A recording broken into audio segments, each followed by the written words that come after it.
फुले ब्रिजकडे जाणाऱ्या बोगद्यातून आता आपण बाहेर पडलेलो आहोत. खऱ्या अर्थानं नवले ब्रिजकडे जात असताना हा नवीन NH4चा महामार्ग आहे. देशाचे पंतप्रधान स्वर्गीय अटलजी बिहारी वाजपेयी हे असताना हा महामार्ग स्थापन करण्यात आला. इथं नेहमीच वेगवेगळे अपघात होत असतात आणि अपघात झाल्यावरती मंत्रिमंडळ, महामार्ग वाहतूक पोलीस, RTO आणि स्थानिक महानगरपालिका प्रशासनाच्या मीटिंग होतात. मात्र या ठिकाणी करायचं काय, तर ही वास्तविकपणे हा बोगदा संपणार आहे. हा बोगदा आहे तो संपल्यानंतर या रस्त्याला उतार आहे. तर उपाययोजना म्हणून अनेक तज्ज्ञांनी वेगवेगळे मार्ग सुचवलेले आहेत. देशातली उच्च शिक्षण देणारी संस्था म्हणजेच IIT या रस्त्याचा आराखडा तयार करून देणार आहे. इथं महामार्ग पोलिसांनी किंवा महामार्गाने व्यवस्थापकांनी इथं पर्क आवर असे बोर्ड लावलेले आहेत. पुणे शहर वाहतूक तपासणी नाका 500 मीटरवर आहे असंही इथं बोर्ड लावलेलं आहे. मात्र वाहतूक नाका 500 मीटरवर आहे का नाही हाही प्रश्न आहे. हा दुसरा बोर्ड इथं 250 मीटरवर वाहतूक तपासणी नाका आहे. या 3 लेनचं असं हे आहे. पुन्हा जड वाहने अतितीव्र उतार आहे, न्यूट्रल करू नका अशी बोर्ड लावलेलं आहे. ही एवढी मोठी वाहनं मोठ्या स्पीडमध्ये जातात, यांचे ब्रेक सुद्धा लागत नाहीत, ब्रेकचे आवाज येतात. जे हेवी व्हेकल वाहन चालक आहेत आणि त्याचे मालक आहेत ते वेळच्या वेळ गाडीचे दुरुस्तीकरण करत नाहीत. त्यामुळं अनेक गाड्यांचे अपघातास वेळेत दुरुस्ती न केल्यामुळंही अपघात होतात. अशाही गोष्टी आज आम्ही हा व्हिडिओ एक सामाजिक हेतूने, सामाजिक बांधिलकीने, तसंच सध्या शहरात वाहतुकीचं लिमिट असून सुद्धा मोठ्या प्रमाणात ही अशी वाहनं स्पीडने जात असतात. अपघात नेमके कसा होतो, का होतो याचं जर संशोधन केलं तर लोकांचा वाहन चालवताना संयम ढासळतो. प्रत्येकाला पुढे जायची घाई, प्रत्येकाला थांबायची इच्छा नाही. मग अपघात रोकायचे कोणी आणि वाट कोणी थांबायची. प्रत्येक व्यक्तीला राग येतो, मला लवकर पुढे जायचं आहे, मला लवकर वेळेत पोचायचं आहे. हे स्पीड लिमिट हे असं इथं डिस्प्ले केलेलं आहे. जे स्पीड लिमिट क्रॉस करतील त्यांना दंड पडेल. हे खूप चांगल्या पद्धतीची प्रणाली इथं राबवलेली आहे, मान्य आहे. इथंही तीव्र उतार आहे, सुरक्षित गाडी अथवा न्यूट्रल करू नका असंही दोन्ही भाषेमध्ये बोर्ड डिस्प्ले केलेलं आहे. आम्ही 250 मीटरही पुढे आलो, 500 मीटरही पुढे आलो, आम्हाला चेक नाका अद्याप दिसला नाही. जे बोर्ड लावले गेले पुढं पोलिसांचा चेक नाका आहे ते अद्याप बोर्ड दिसत नाही. हा जो तीव्र उतार आहे हा नवले पुलाकडे जाण्यापूर्वी जांभोळीचा बोर्ड लागलेला आहे. इथूनच खरा तीव्र उतार सुरू होतो आणि अपघाताची मालिका ही नक्की कुठं घडते, काय घडते, तर याला इथून सुरुवात होते. ही वाहनं 30 नाही, 40 नाही, 50च्या स्पीडनं इथूनच उताराने गाड्या न्यूट्रल करून जात असतात. तर याच ठिकाणी खऱ्या अर्थानं उपाययोजना सुरू करण्याची गरज आहे. या व्हिडिओच्या माध्यमातून आपण हा उतार पाहतोय. हा उतारच दरी पूल सुरू होतानाच उतार आहे. या व्हिडिओमध्ये आपल्याला स्पष्ट दिसेल हा उतार आपल्याला दिसतोय. हा उतार खऱ्या अर्थानं अपघातास कारणीभूत आहे. तर इथून जर वडगाव ब्रिज पर्यंत जर उड्डाणपूल केला तर बऱ्याच अपघात आपण रोखू शकतो. हा उतार म्हणजे गाड्या कंट्रोल न होणारा आणि ब्रेक धरून गाड्यात की परिस्थिती इथं येत. इथंही आता बोर्ड डिस्प्ले केलेला दिसतोय, न्यूट्रल में ड्राइव न करे, न्यूट्रलमध्ये गाडी चालवू नका. खरं आहे, मात्र हे बोर्ड सुद्धा काही दिवस बंद पडतात. इथं या महामार्गावरती खऱ्या अर्थानं वाहतूक पोलीस किंवा वाहतूक उपाययोजना करण्यासाठी स्वयंसेवक थांबणं गरजेचं आहे, मात्र थांबत नाही. महामार्गाच्या पलीकडे बघितलं तर PVC काढण्याचा धंदाही रस्त्यावर मांडलेला आहे. यामुळं बऱ्याच वाहनांना अडथळा निर्माण होतो. महामार्गानं त्यांचे नियम फॉलो केलेत, न्यूट्रल नाही, गिअर नाही असे बोर्डही लावलेले आहेत. या पुढं सध्या आपण दरीपूल सुरू होतोय. दरीपुलाचा हा तीव्र उतार या व्हिडिओच्या माध्यमातून स्पष्ट पाहतोय आपण. मंडळी, अपघातांच्या मालिकामुळे असंख्य कुटुंब उद्ध्वस्त झाली. ती म्हणजे या एवढ्या मोठ्या ट्रक चालकांच्या, ड्रायव्हरच्या अनेक चुकीमुळं. इथं 30चं लिमिट असलं तरी या माणसांना घाई मोठी आहे. मुंबई, हिंजवडी, पुणे हाही डिस्प्ले केलेला आहे बोर्ड. मात्र मोठ्या वाहनांना आवर घालण्यासाठी उपाययोजना पाहिजे. हे वाहन अतिशय स्पीडनं या दरी पुलावरून गेलं आणि हे वाहन नवले पुलाकडे जात आहे. मग याला जबाबदार कोण? शासन, प्रशासन, गाडी चालक, मालक की ड्रायव्हर? दोष कोणाला द्यायचा? दोष मृत्यू पडणाऱ्या माणसाला द्यायचा, दोष प्रवास करणाऱ्या माणसाला द्यायचा, का दोष त्या निष्पापांना द्यायचा की ज्यांचा यात बळी गेला? आज आम्ही एवढा मोठा व्हिडिओ करत असताना आम्हाला असा प्रश्न पडलाय, या दरी पुलावरती आत्ता आम्ही दरी पूलच क्रॉस करतोय.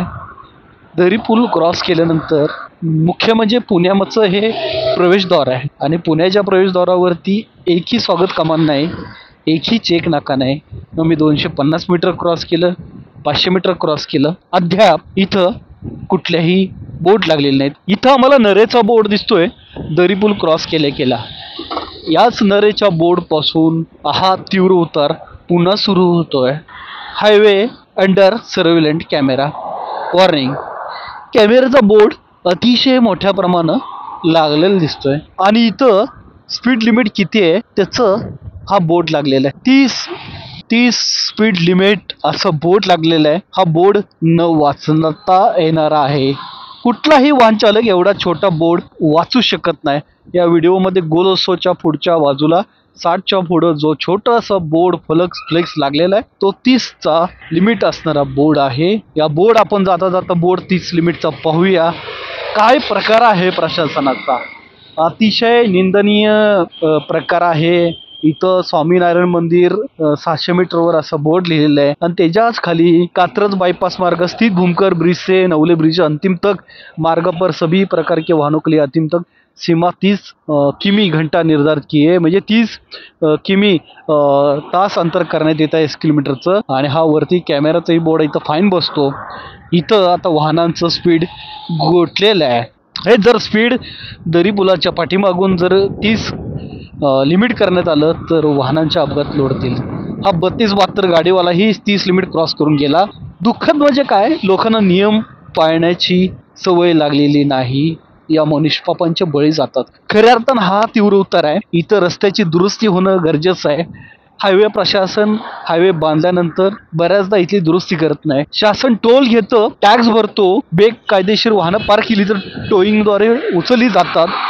मात्र जो कर शासन घेतं सामान्यांच्याकडून तो कर इथं कुठेही खर्च केला जात नाही. 30 लिमिट असून सुद्धा ही मोठी टेम्पो ट्रॅव्हलर अतिशय स्पीडनं गेली. आमची गाडी ही थोडक्यात तिचं लिमिट आहे 25. या आमच्या पुढे धावणाऱ्या गाड्या ह्या 30, 35, 40 धावत आहेत. दुर्दैव एकच आहे की आपण नियम पाळायचे नाहीत आणि फेसबुकवर, व्हॉट्सअपवर आणि युट्यूबवर, ट्विटरवर कुठेही टीका करत बसायच्या. निष्पापांची घरं उद्ध्वस्त होतात, निष्पापांचे मृत्यू पडले जातात आणि निष्पापांच्या भावपूर्ण श्रद्धांजलींचे फोटोही स्टेटस आपण ठेवतो. पण निष्क्रियता एकच आहे, नियम पाळायचे कोणी. पुढे ब्रिजचा गाडी गेली, ही वॅगनर गेली, ही पण स्पीडने गेलेली. एकच ठिकाणी स्पीड लिमिट लावलेलं आहे, मात्र कुठेही पुढं आम्हाला स्पीड गन बघायला भेटली नाही किंवा तासी घंटा चेक करण्यासाठी प्रशासनाचं कुणी दिसलं नाही.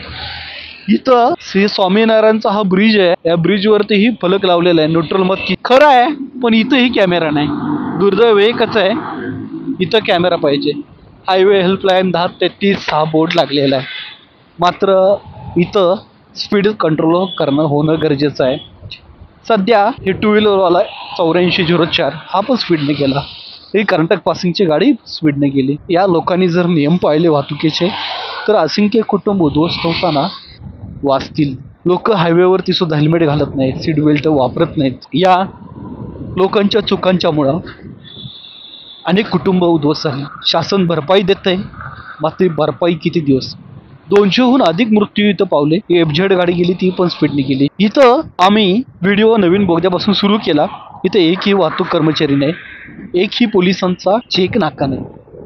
प्रशासन कुठं आहे आणि प्रशासन कुणासाठी? हा तीव्र उतार आहे, मान्य आहे. मात्र तीव्र उतारावरती आपण जर जागोजागी जर काही गोष्टीच्या खबरदारी घेतली तर अपघात रोखू शकतो. शासन भरपाई देत आहे, मात्र भरपाई जी तुमच्या आमच्या टॅक्समधून वेगवेगळ्या योजना जाहीर केल्या जातात. इथं स्पीड लिमिट 60चा बोर्ड आहे, तो पण अद्याप काढलेला नाही. पुढं हेच मुख्य ठिकाण आहे हे ॲक्सिडेंट पॉईंट आहे नवले ब्रिजचा. या ठिकाणी असंख्य अपघात इथं घडले गेले, इथं अनेक मृत्यू पावले आणि इथल्या अपघाताला जबाबदार म्हणजे इथलं वळण.